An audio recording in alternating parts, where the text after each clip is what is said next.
हो गई है। लोकसभा सचिवालय की ओर से इसे लेकर अधिसूचना भी जारी कर दी गई है। लोकसभा की सदस्यता बहाल होने के बाद राहुल गांधी संसद पहुंचे, जहां कांग्रेस नेताओं ने राहुल गांधी का जोरदार स्वागत किया। सुप्रीम कोर्ट ने शुक्रवार को मोदी सर ने मानहानि केस में राहुल गांधी को मिली 2 साल की सजा और दोष सिद्धि को रद्द कर दिया था और इसी के साथ उनके संसद बहाली का रास्ता भी साफ हो गया था। राहुल 2019 लोकसभा चुनाव में केरल के वायनाड से चुनाव जीते थे। मोदी सर ने मानहानि केस में राहुल गांधी को 23 मार्च को निचली अदालत ने 2 साल की सजा सुनाई थी। 134 दिन के बाद इस केस में राहुल गांधी की सजा पर सुप्रीम कोर्ट ने रोक लगा दी।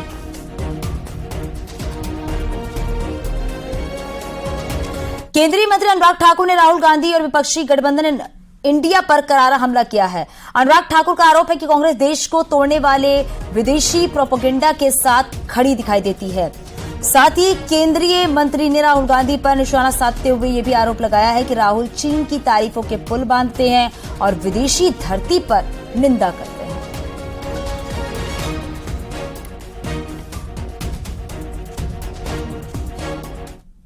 बाहर से कोई करे तो समझ आ सकता है, देश के अंदर बैठकर उनका टूल बनने वाले जो लोग हैं उनके ऊपर सवाल खड़ा होता है कि उन विदेशी प्रोपेगेंडा के ये एजेंट क्यों बन जाते हैं। ये फ्री न्यूज के नाम पर फेक न्यूज चलाने वालों के लिए समर्थन में कांग्रेस पार्टी और घमंडिया गठबंधन के लोग क्यों खड़े हो जाते हैं। लेकिन जो नकली मोहब्बत की दुकान में चीनी सामान जिनके है राहुल गांधी जी, वो तो देश को बताएं कि आखिरकार ये गठजोड़ जो है, ये जो 2005-7 से पैसा राजीव गांधी फाउंडेशन में ले रहे हैं, अब तक कितना पैसा ले चुके हैं, कहां कहां खर्च किया, जो हाई लेवल इंफॉर्मेशन देनी थी वो क्या दिया, जो विदेशी प्लेटफॉर्म पे जाके भारत विरोधी बातें करते हैं, चाइना की तारीफों के पुल बांधते हैं राहुल गांधी जी और भारत को नीचा दिखाते हैं। राहुल गांधी की सदस्यता बहाल होने पर बीजेपी सांसद निशिकांत दुबे ने तंज कसा। उन्होंने कहा है मनोरंजन अब लोकसभा में वापस आ गया है। जैसे चाइना चला रहा है पूरे दुनिया को, देश को और काफी मीडिया लोगों को, उसी तरह से ये चलाएगा। सर राहुल लेकिन कांग्रेस सदन के बाहर है। अब वो कह रहे हैं कि उनके पास कहने के लिए बहुत कुछ है सदन के अंदर। मैंने कहा ना कि मनोरंजन वापस आ गया है। अच्छा होगा कि आप और हम दोनों जो है मनोरंजन का आनंद लें। बीजेपी सांसद मनोज तिवारी ने कहा है कि मैं बड़ा हैरान हूं, क्षमा मांगने के बाद बोल रहे सत्य की जीत है। अगर यही सत्य है तो ये बहुत महंगा पड़ेगा।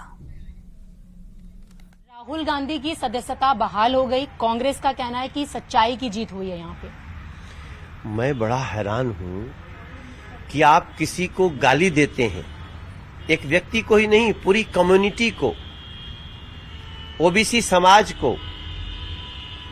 लोअर कोर्ट में केस जाता है, कोर्ट कहता है आप क्षमा मांग सकते हैं तो क्षमा हो सकता है, नहीं मैं क्षमा नहीं मांगूंगा। हाई कोर्ट, सुप्रीम कोर्ट जाता है, सेम बात।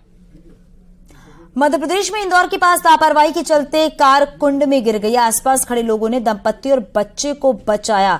परिवार इंदौर के पास का रहने वाला है और इस मामले में पुलिस लापरवाही का केस दर्ज करने की तैयारी में है। तस्वीरों में आप देख सकते हैं कि जैसे ही कार कुंड में गिरी, वहां खड़े लोग कुंड में कूद पड़े और काफी मशक्कत के बाद कार सवारों की जान बचाई गई।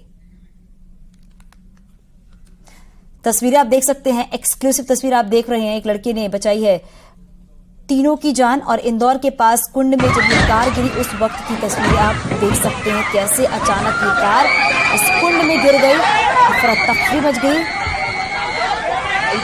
चिल्लाने की आवाज आप सुन सकते हैं। लेकिन वहां पास खड़े लोगों ने कुंड में कूदकर जो कार सवार थे उनकी जान बचाई। ये देखिए कैसे कार कुंड में गिरती है और ये एक्सक्लूसिव तस्वीर आप देख रहे हैं। दंपत्ति और बच्चे को बचाया गया है। बताया जा रहा है कि जो ये परिवार है इंदौर का रहने वाला है। आगे भी खबरें जारी है, यहाँ रुकेंगे छोटे से ब्रेक के लिए।